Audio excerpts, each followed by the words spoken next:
안녕하세요. 대한민국 최고의 토론토 랩터스 전문 채널 랩터스톡의 로이스터입니다. 이번 시간엔 끝은 새로운 시작이라는 타이틀로 대단원의 막을 내린 NBA 시즌과 다가올 드래프트에 대한 짧은 이야기로 구성해보았습니다. 따끈따끈한 오늘 소식이죠. 7차전 접전 끝에 오클라호마 시티가 인디애나 페이서스를 상대로 승리를 거두면서 창단 첫 우승을 기록했습니다. 파이널 MVP로는 캐나다의 자랑이라고 할 수 있겠죠. 샤이 길저스 알렉산더가 수상을 했습니다. 비록 7차전에서 패배하면서 눈앞에서 우승을 놓친 인디애나이지만 이번 플레이오프를 통해서 수많은 드라마를 썼던 페이서스였습니다. 아쉽게도 마지막 경기에서 아킬레스 부상을 입으며 코트를 떠나야 했던 할리버튼, 다음 시즌에는 건강한 모습으로 보기를 기원합니다.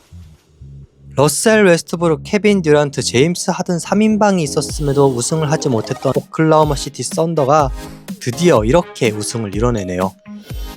챔피언십을 향한 NBA 파이널로 굉장히 뜨거웠던 가운데 랩터스는 케빈 듀란트, 야니스 아데토쿤보, 굵직한 선수들과 트레이드 링크가 되면서 다른 의미로 뜨거웠습니다. 하지만 야니스 아데토쿤보가 잔류를 선언했고 파이널 7차전을 7시간 앞두고 휴스턴으로 케빈 듀란트는 트레이드 되면서 이 불꽃은 사그라들었습니다. 소득 없이 끝나긴 했지만 랩터스, 케빈 듀란트도 야니스 아데토쿤보도 데려오는데 굉장히 적극적으로 임했다고 알려졌고요.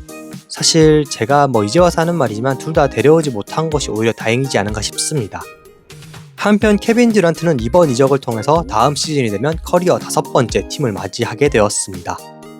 그렇다면 이제 진짜로 랩터스는 드래프트에 온전히 포커스할 수 있게 되었는데요. 트레이드가 없었기 때문에 이 1라운드 픽을 온전하게 보존하게 되었고 어떤 선수를 랩터스가 지명하게 될지에 관심이 쏠리고 있습니다.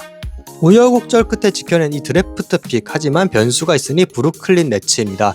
현재 브루클린 네츠는 캠 토마스와 19픽을 가지고 픽업을 고려 중이라고 알려져 있습니다. 브루클린 네츠의 목표는 랩터스의 9픽과 휴스턴 로켓츠의 10픽이었는데요. 휴스턴이 케빈 듀란트를 데려오면서 이 10픽을 양도했기 때문에 이제 남은 것은 랩터스의 9픽, 그렇기 때문에 적극적으로 랩터스와 트레이드를 알아볼 것으로 보입니다. 네, 개인적으로 제가 캠 토마스 좋아하는 선수고 득점력이 뛰어난 것도 인정하지만 랩터스가 원하는 타입의 선수는 아니기 때문에 이 픽업 시도는 이루어지지 않을 가능성이 높을 것 같습니다. 랩터스가 가지고 있는 9픽으로는 랩터스가 원하는 폰 크네플과 카만 말루아치의 지명은 어려울 것 같습니다. 특히 말루아치 같은 경우에는 조금씩 주가가 오르고 있기 때문에 탑 6까지도 예상되고 있습니다. 그렇기 때문에 랩터스의 선택은 데릭 퀸이 될 것으로 예상되고 있는데요. 하지만 바로 앞순번에서 비슷하게 센터를 원하는 브루클린 네츠가 있기 때문에 예상은 금물입니다. 니즈가 굉장히 비슷한 팀이 바로 앞순번에서 지명권을 가지고 있으니까 뭔가 계산도 어렵고 참 신경이 쓰입니다. 이 드래프트의 또 다른 묘미는 드래프트 이후 굉장히 많이 일어나는 선수들의 트레이드라고 할 수 있겠는데요. 지난 시즌 드래프트가 이틀로 처음 변경된 이후에는 이 트레이드가 더욱더 많아졌습니다. 하지만 아쉽게도 랩터스 같은 경우에는 작년 같은 드래프트 픽을 트레이드로 무수히 얻어오는 것은 좀 어려워 보이는데요.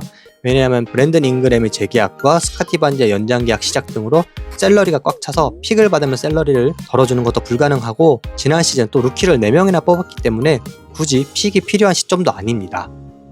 RJ 베럿과 픽을 묶어서 새로운 선수를 영입할 수도 있겠지만 희박한 가능성이라고 저는 생각하고 있습니다.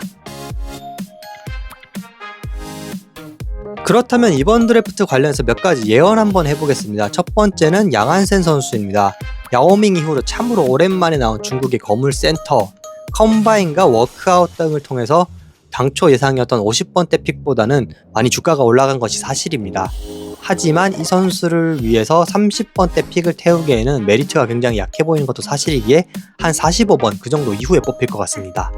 또한 랩터스는 이번 2라운드에서 대졸가들을 뽑을 가능성이 전 높다고 생각합니다. 왜냐하면 최근 랩터스가 바뀐 기조인데 2라운더로 슛과 수비가 되고 경험 많은 대졸가들을 많이 뽑고 있기 때문입니다.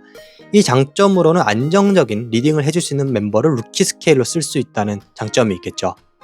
어차피 또 가드가 수급이 잘 되는 포지션이기 때문에 이렇게 안정적으로 백업 멤버로 2년 쓰고 잘하면 재계약, 아니면 또 뽑으면 됩니다. 세 번째 예측입니다. 랩터스가 센터를 뽑지 않을 가능성이 저는 있다고 봅니다. 왜냐하면 이 9픽이면 굉장히 불확실성이 큽니다.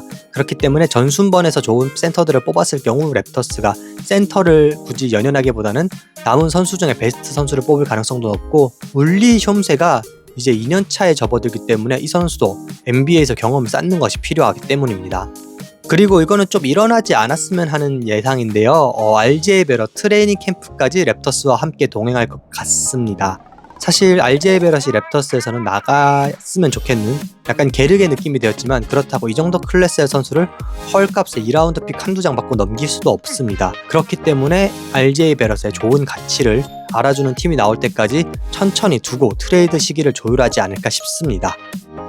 네, 요약하자면 그렇게 랩터스에게 프렌들리한, 랩터스에게 희소식이라고 할 만한 건 별로 없네요.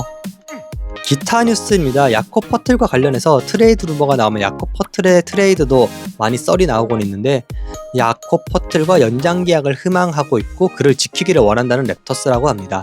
실제로 퍼틀과 관련된 루머는 보통 다른 팀이 원한다지 랩터스가 팔겠다고 하는 소스는 거의 없습니다. 그리고 이것 또한 드래프트의 변수라고 할 수 있겠는데요. 놀란 트라우레와 랩터스가 워크아웃을 마쳤다고 합니다. 놀란 트라우레, 랩터스와 링크가 가끔 나왔던 선수였기도 했고, 또 이 선수 마음에 들었는지 이 선수 지명을 위해 픽다운도 지금 고려 중이라고 합니다. 사실 랩터스의 포인트 가드로서는 이제 연장 계약이 시작되면서 부상으로 가치가 폭락한 키클리가 있습니다. 이런 가운데 또 포인트 가드를, 슛 없는 포인트 가드? 저는 좀 반대입니다. 마지막으로 다음 주 예고입니다. 이제 남은 것은 정말 드래프트 그것 하나만 남았습니다. 일단 드래프트에 대한 리뷰로 찾아뵐 예정인데, 이틀로 드래프트가 변경이 되었기 때문에 1일차에서는 간단히 소식만 정하고 2일차가 끝나고 나서 최종 리뷰를 올리도록 하겠습니다. 그리고 좀 개인적인 고민인데요.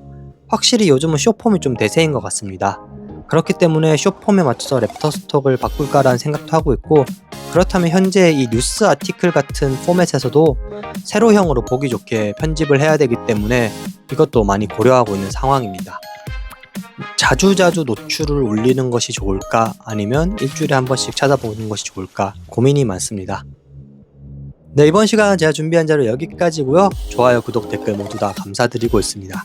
다음 시간엔 더 재미난 자료 여러분 찾아볼 수 있도록 노력하겠습니다. 감사합니다.